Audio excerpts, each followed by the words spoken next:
बोलो जयकारा बोल मेरे श्री गुरु महाराज की जय। सभी गुरुमुख प्रेमियों से सप्रेम जय सच्चिदानंद। सुंदर मर्यादा हमारे श्री आनंदपुर दरबार की,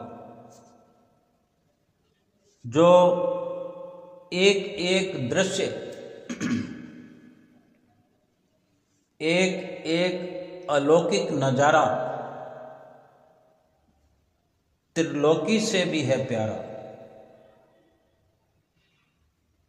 क्योंकि हमारे रोम रोम को प्रफुल्लित करने वाला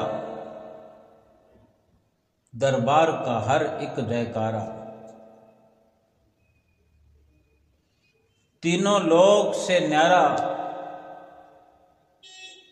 हमारा सतगुरु दाता दीन दयाल प्यारा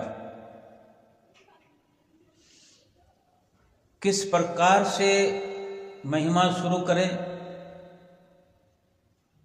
और कहाँ अंत करें, कुछ समझ में नहीं आता। किस प्रकार की महिमा गाएं और किस क्षेत्र की,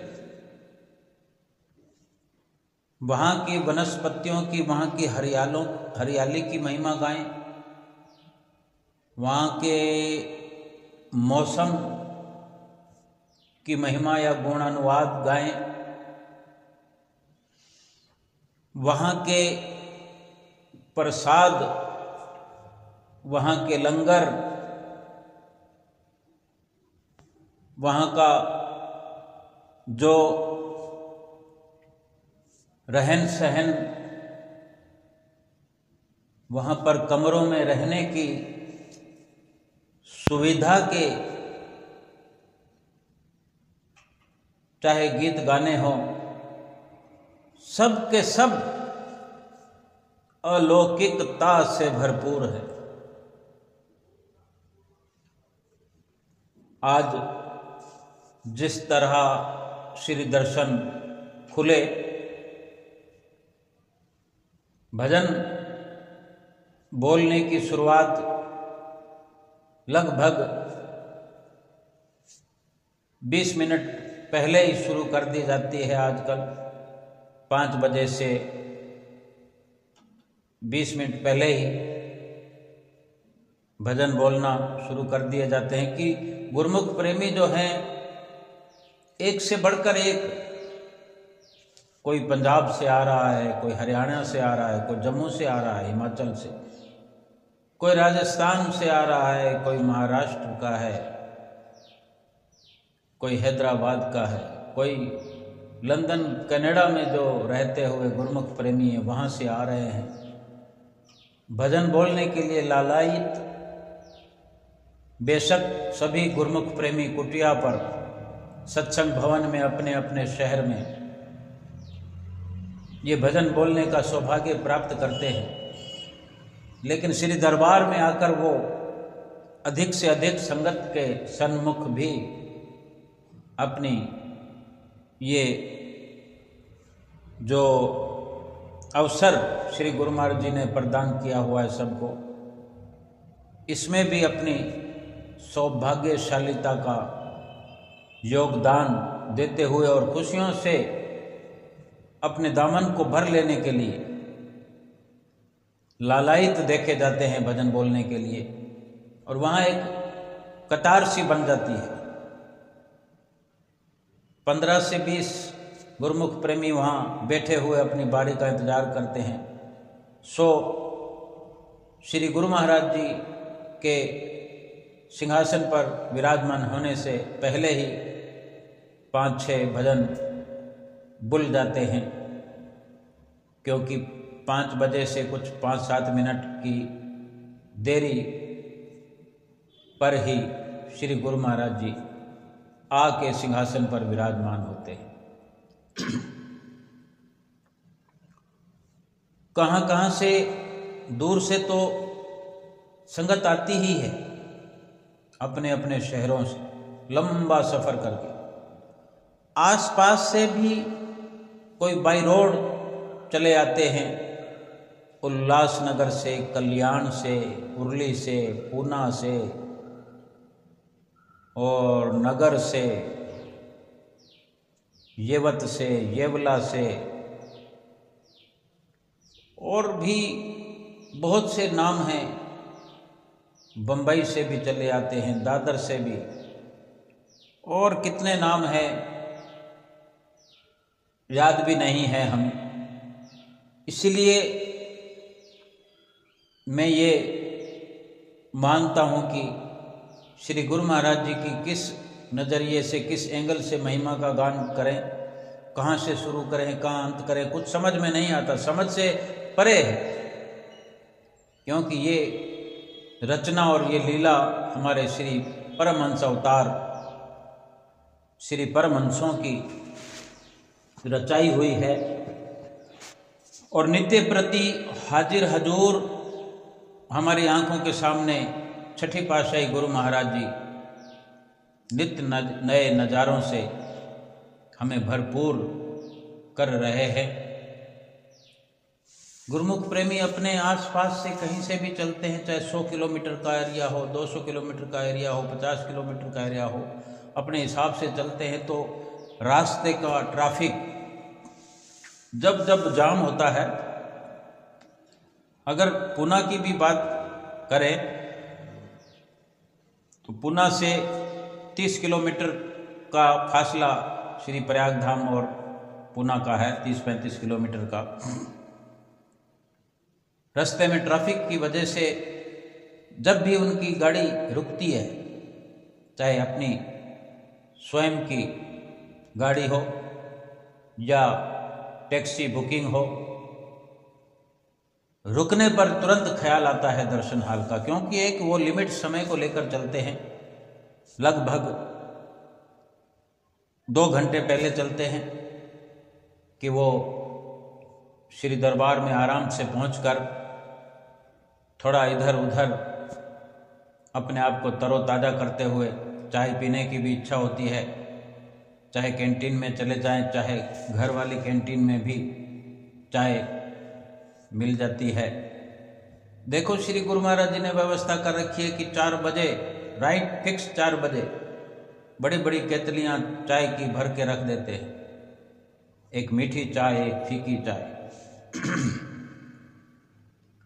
और गिलास भर भर के पीते हुए गुरुमुख प्रेमी नजर आते हैं, घर के हों या बाहर से आई हुई संगत हो। जैसे कोई अमृत के जाम पिला रहे हैं श्री गुरु महाराज, और रात्रि को दूध पीते हुए गुरुमुख प्रेमी गिलास भर भर के देखे जाते हैं।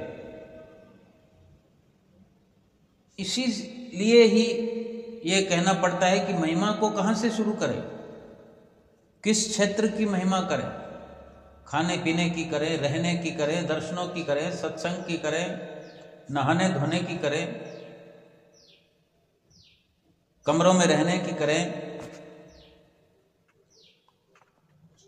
तो गुरुमुख प्रेमी आकर के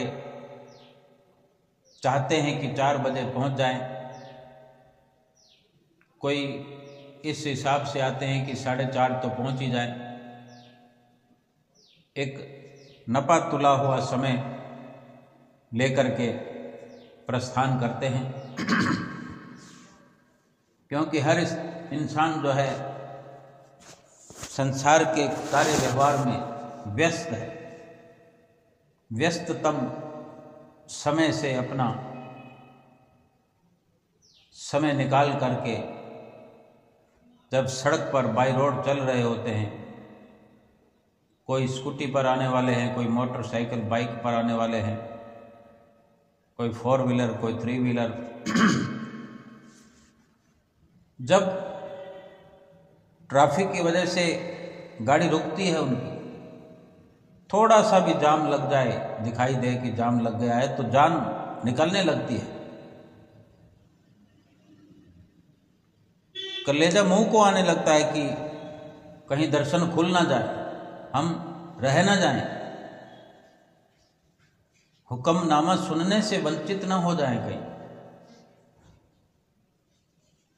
बेशक संसार में व्यस्त हैं, दुनिया में मस्त हैं, लेकिन असली मस्ती के मायने तो गुरुमुख प्रेमी भली भांति समझते हैं कि श्री गुरु महाराज जी के श्री दर्शन जैसी मस्ती दुनिया में कहीं हो नहीं सकती। श्री प्रयाग धाम के नज़ारों जैसी मस्ती कहीं हो नहीं सकती। और उसी के बीच में श्री दर्शन हाल की जो मस्ती प्राप्त होती है, क्योंकि सब जानते हैं कि रोज श्री दर्शन हाल में लीला देखने को मिलती है। गुरुमुख प्रेमियों को श्री गुरु महाराज जी प्रसाद लुटाते हैं।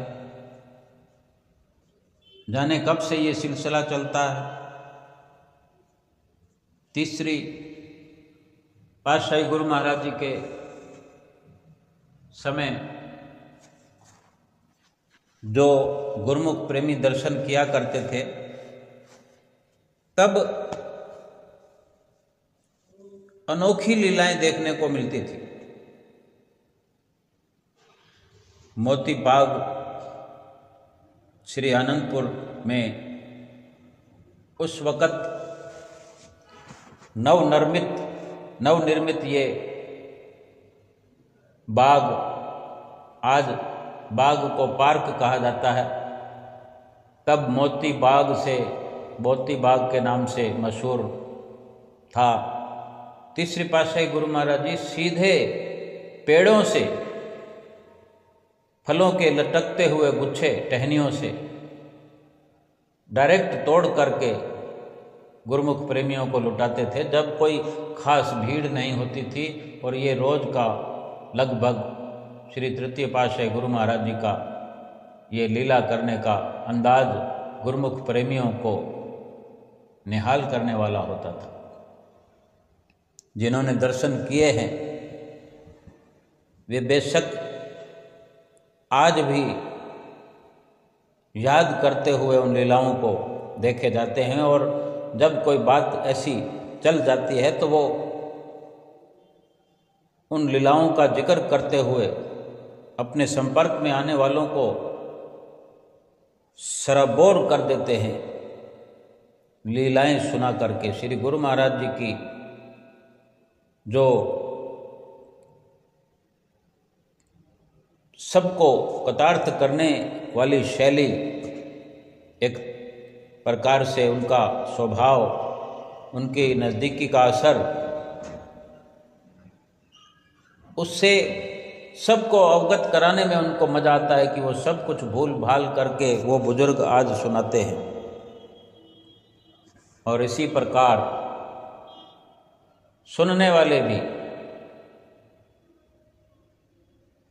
मस्त होकर सुनते भी हैं, आनंद मग्न हो जाते हैं, वो भी खो जाते हैं। अपनी शुद्ध बुद्ध भूल कर एक जो अतीत उन्होंने इस जन्म में देखा नहीं, फिर भी एक कल्पना के दौर में पहुंच जाते हैं। ऐसा उन्हें लगता है कि हम भी वहीं थे, अपने आप को वहीं मोती बाग में स्थित करके ऐसे नज़ारों में खो जाते हैं कि श्री गुरु महाराज जी तीसरी पातशाही जी कहीं सेव अपने कर कमलों से तोड़कर लुटा रहे हैं, कहीं मौसमियाँ, और भी इस प्रकार के कुछ साधारण फल गुरुमुख प्रेमियों को लुटने का अवसर प्राप्त होता था। संगत तो गिनी चुनी हुई होती थी,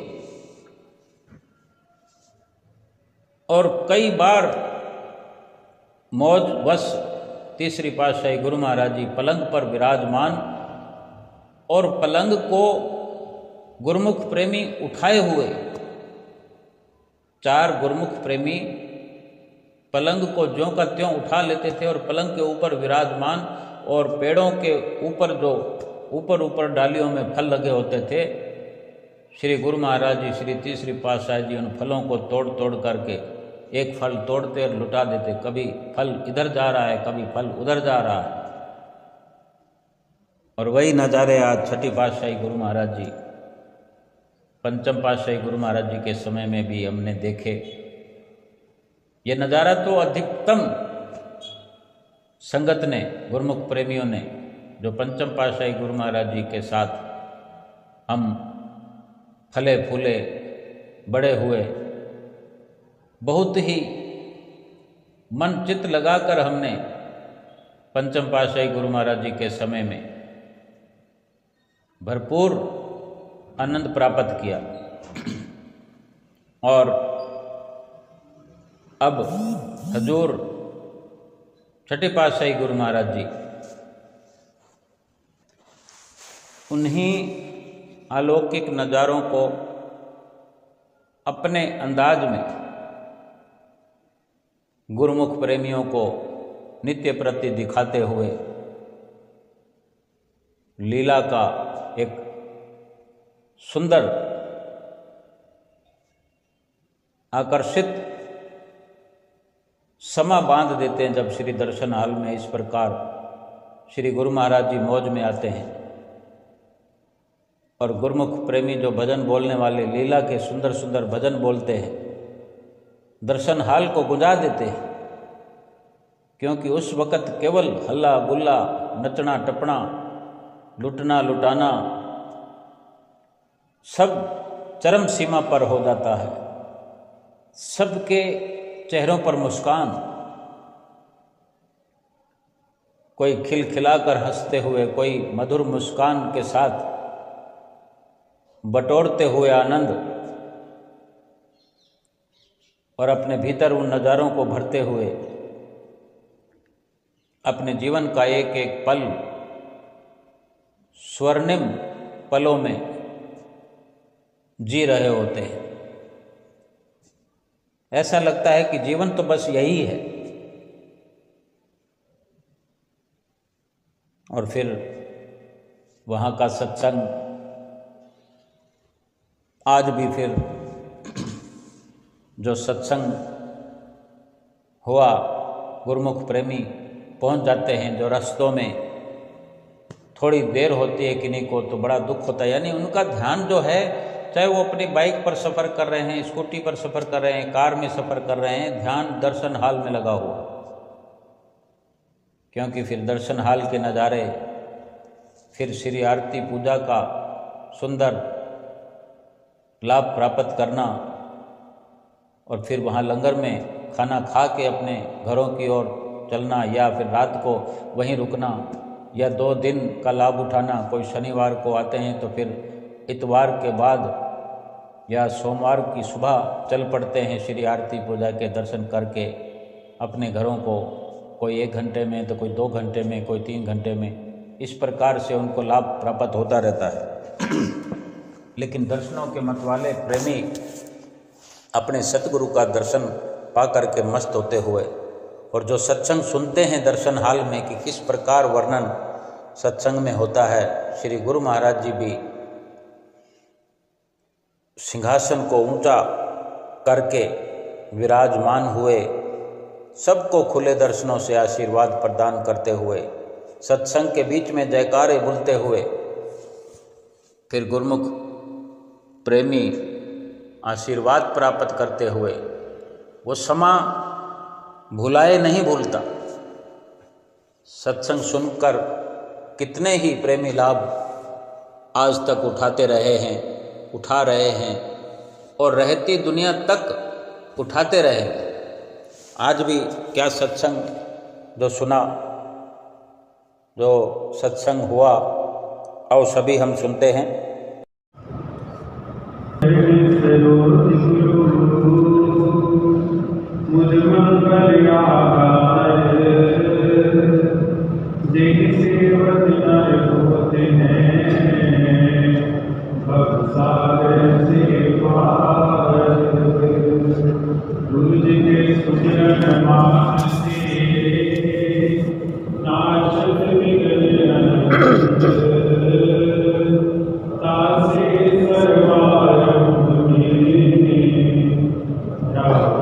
है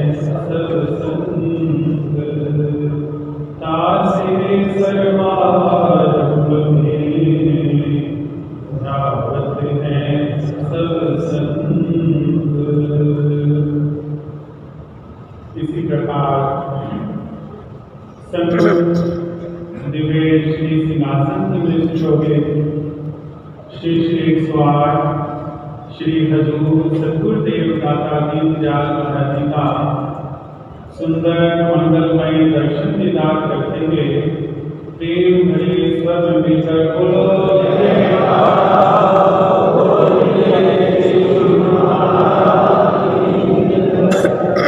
श्री दरबार की रचना रची है बेमिसाल जी। चरण शरण में जो भी आए पाए भक्ति अमोलक लाल जी। लोक और परलोक में सतगुरु करते हैं संभाल जी। सब जय जयकार मिलकर बोले श्री परमहंस दयाल।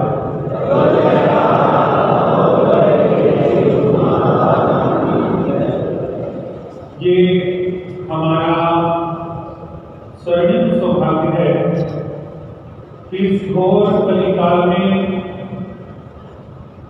हमारी खुशकिस्मती की दयाल देश से दयाल स्वरूप में श्री परमहंस दयाल महाराज जी ने सुंदर श्री अनंत दरबार की रचना की और हम सेवकों को अपने चरणों में बिठाकर अपना सुंदर दीदार बख्शा और सुंदर आशीर्वाद बख्शे।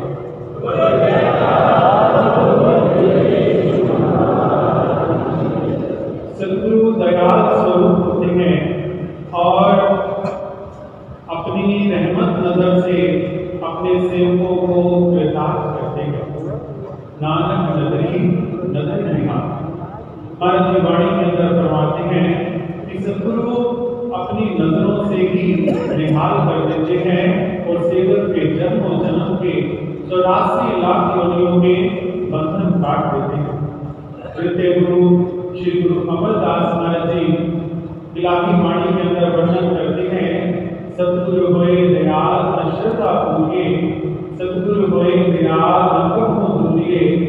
सतगुरु होए दयाल अकुत न जानिए। सतगुरु होए दयाल हर रंग मानिए। सतगुरु होए दयाल रंग काटा गया। सतगुरु होए दयाल सद ही सुख गया। महाराज जी इलाही वचनों के अंदर फरमाते हैं कि जिस पर सतगुरु दयाल हो जाते हैं उसकी श्रद्धा पूर्ण हो जाती है। जिस पर सतगुरु दयाल हो जाते हैं उसके दुखों का नाश हो जाता है। क्योंकि जिस पर सतगुरु दयाल हो जाते हैं उसको निहाल कर देते हैं। जिस प्रकार श्री आरती पूजा के पावन वचनों के अंदर स्तुति के अंदर प्रेमी जन नित्य प्रति पढ़ते हैं। एक बार श्री श्री 108 श्री सतगुरुदेव दाता दीनदयाल महाराज जी श्री पंचम पातशाही महाराज जी उर्ली आश्रम में विराजमान थे। इसी प्रकार प्रेमी जन दर्शनों का मधुर रस अमृत का पान कर रहे थे। एक महात्मा जी ने श्री चरणों में सत्संग किया और उसी सत्संग में ये लाइन दोहराई जो कि श्री आरती पूजा के पावन वचनों में आती है। जिस पर हुए गुरु दयाल भक्ति धन से करेगा।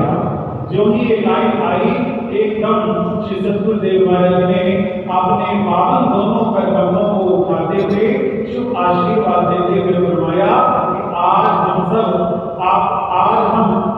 गुरुओं को निहाल कर रहे हैं।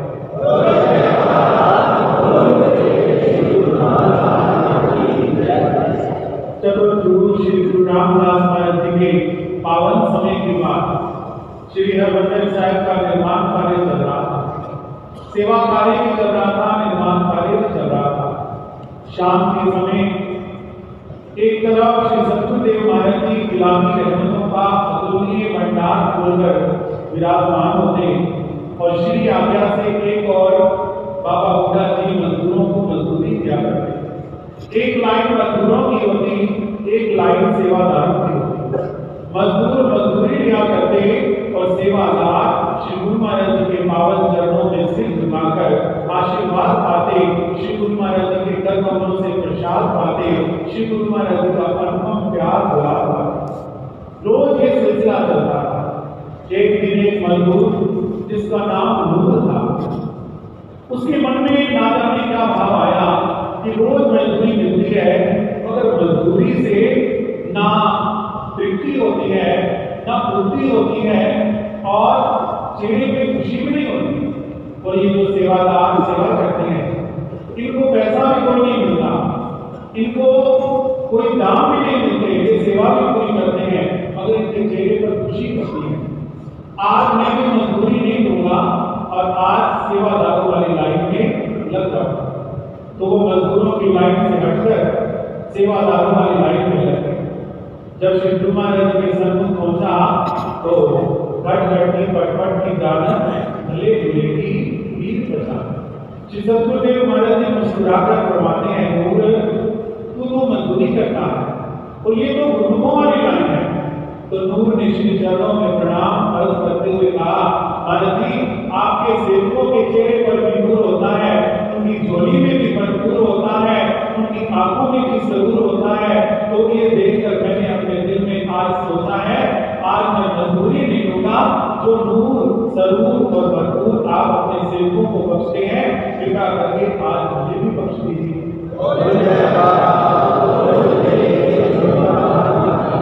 जब उसने ये भाव रखे, श्री गुरु महाराज जी बड़े प्रसन्न होकर उसके पावन प्यार को देखते हुए उसको शुभ आशीर्वाद दिया, प्यार बख्शा, उसके सिर पर अपना पावन कर कमल रखते हुए फरमाया कि आज तुम्हें सतगुरु के घर में एक दिन की मजदूरी अर्पित की है और हम ये वचन करते हैं कि तेरी एक दिन की मजदूरी के बदले तेरे इस जन्म के नहीं बल्कि जन्मों जन्म के सारे दुख दरिद्र मिट जाए।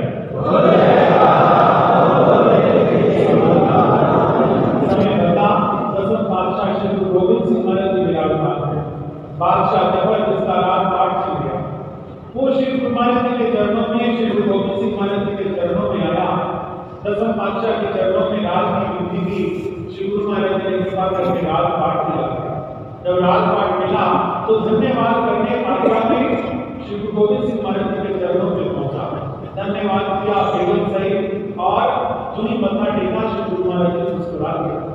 उसके मन में संशय आ गया, बेनती करते हैं महाराज जी, मैं बादशाहों के घर में जन्मा पला पोसा, मुझे सत्ता करने का हुनर नहीं है, सत्ता करने की अकल नहीं है, आप क्षमा कीजिएगा, बताइए आप मुस्कुराए। श्री गुरु महाराज जी मुस्कुरा के फरमाते हैं कि आज से बहुत समय पहले चौथे गुरु महाराज जी ने एक मुसलमान को दुख दरिद्र काटने का वरदान दिया था और आज हम इसलिए खुश हो रहे हैं कि वो मुसलमान तू ही है, आज तेरे को हमने बादशाह बना।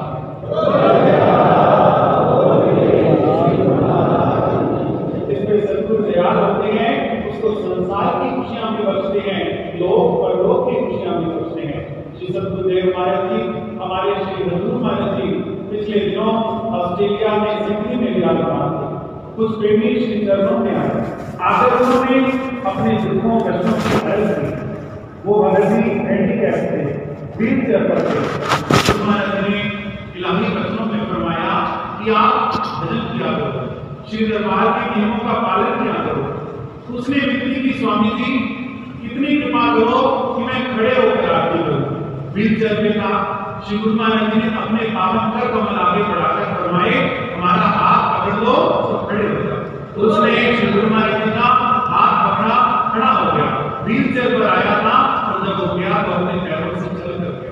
बोलो जयकारा बोले गुरु महाराज जी पढ़ लेते मां मेरी सतगुरु रहने छोड़ कोई ना। तो वही सतगुरु आज हमारी बाहों पकड़ने के लिए हमें अपने चरणों में बिठाया है, अपने पावन दर पर बिठाया है और अपनी पावन नेमतों से हमें नवाज रहे हैं। ऐसे सतगुरुदेव पर बीते तन्मनवार पल पल क्षण क्षण गाइए सतगुरु के उपकार। श्री गुरु महाराज के उपकार गाते रहें और श्री वचनों का पालन करते रहें। सतगुरु आज भी अपने विरत की लाज रखते हैं, अपने सेवकों की रक्षा करते हैं।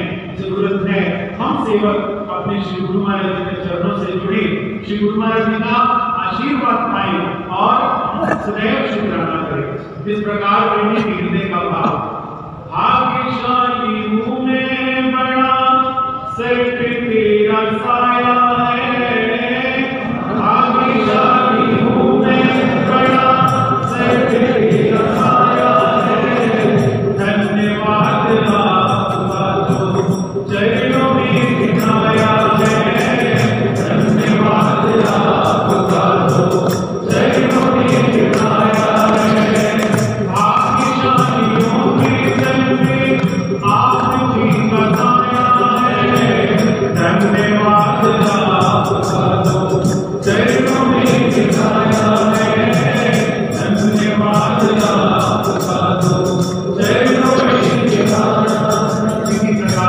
श्री दरबार के 5 नियमों का पालन करते रहें और श्री गुरु महाराज के बीच मुख से उच्चारित वरदान 2 घंटे भजन की सुंदर पालना करते हुए अपने श्री गुरु महाराज जी का शुभ आशीर्वाद प्राप्त करें और अपने जीवन का कल्याण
कितना सुंदर सत्संग और सत्संग में वर्णन सेवा का जिक्र होता हुआ हमने सुना कि किस प्रकार एक बार जब गुरु महाराज जी के दरबार में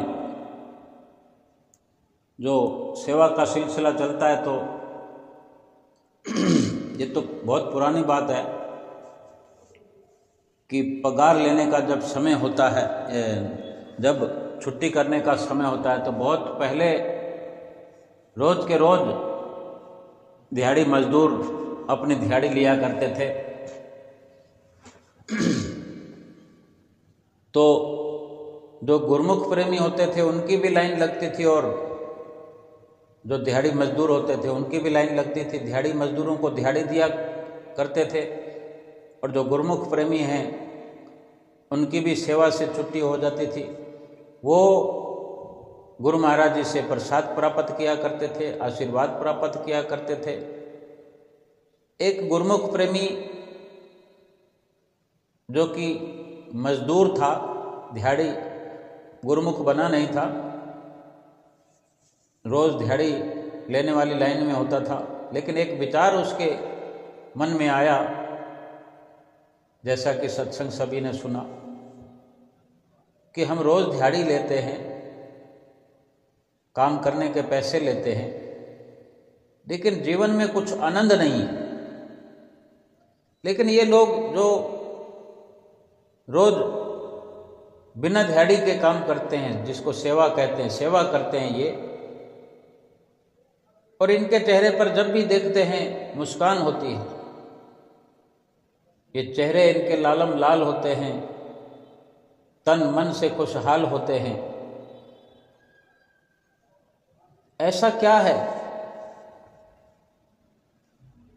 तो दिहाड़ी तो हम रोज ही देते हैं। उसने सोचा कि मैं भी एक दिन देखूं तो सही कि जो लाभ इनको मिलता है तो मुझे भी अवश्य मिलेगा।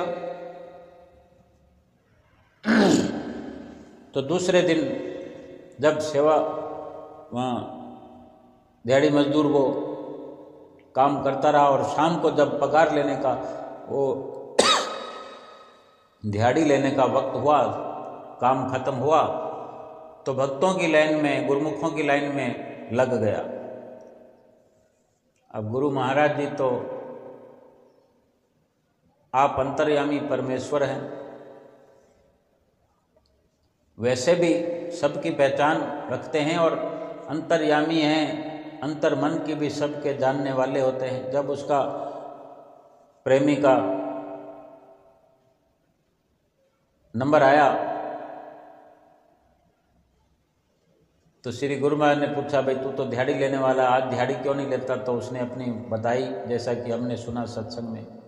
तो श्री गुरु महाराज जी ने क्या वचन किए कि तेरी एक दिहाड़ी के बदले, एक दिहाड़ी जो तूने सेवा में लगाई है, एक दिन का जो विश्वास किया है, एक दिन जो अपना ये त्याग किया है, उसके बदले में तेरे जन्मों जन्मांतरों के पाप तेरे कट जाएंगे, नष्ट हो जाएंगे।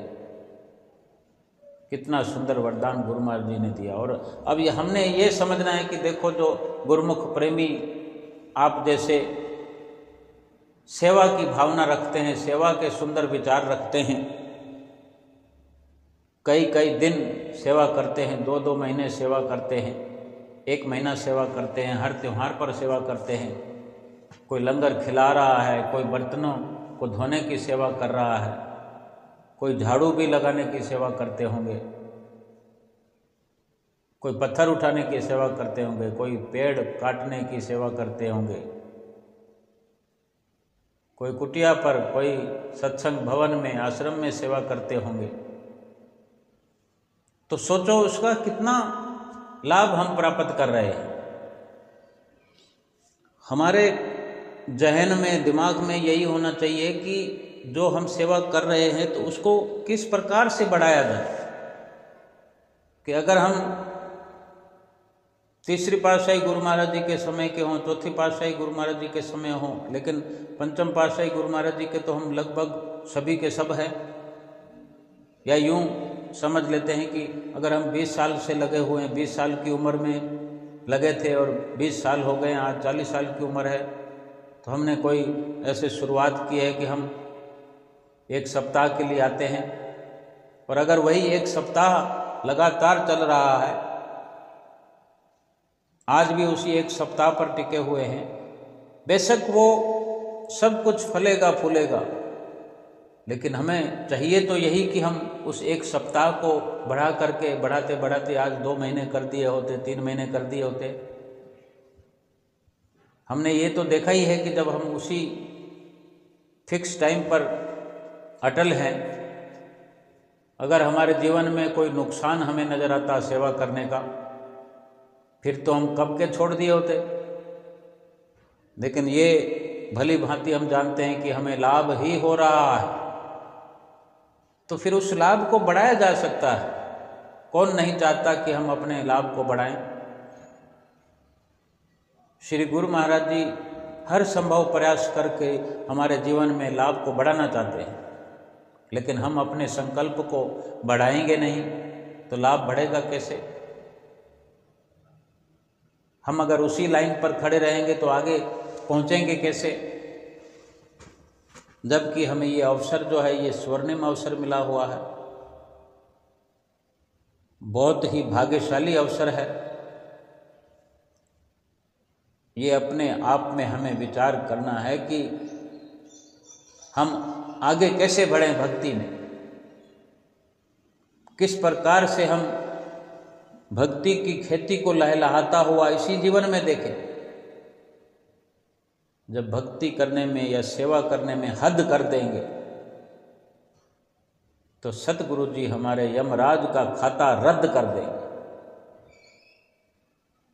हम सेवा करने में हद कर दें, सिमरन करने में हद कर दें, और फिर देखो कैसे सतगुरुदेव महाराज जी हमारे जन्मों जन्मांतरों के पापों का खाता रद्द कर दें। इस प्रकार सत्संग का देखो रोज लाभ प्राप्त करते हुए गुरुमुख प्रेमी देखे जाते हैं।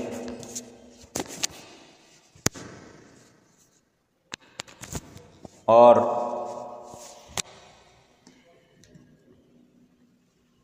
सभी के सभी आनंद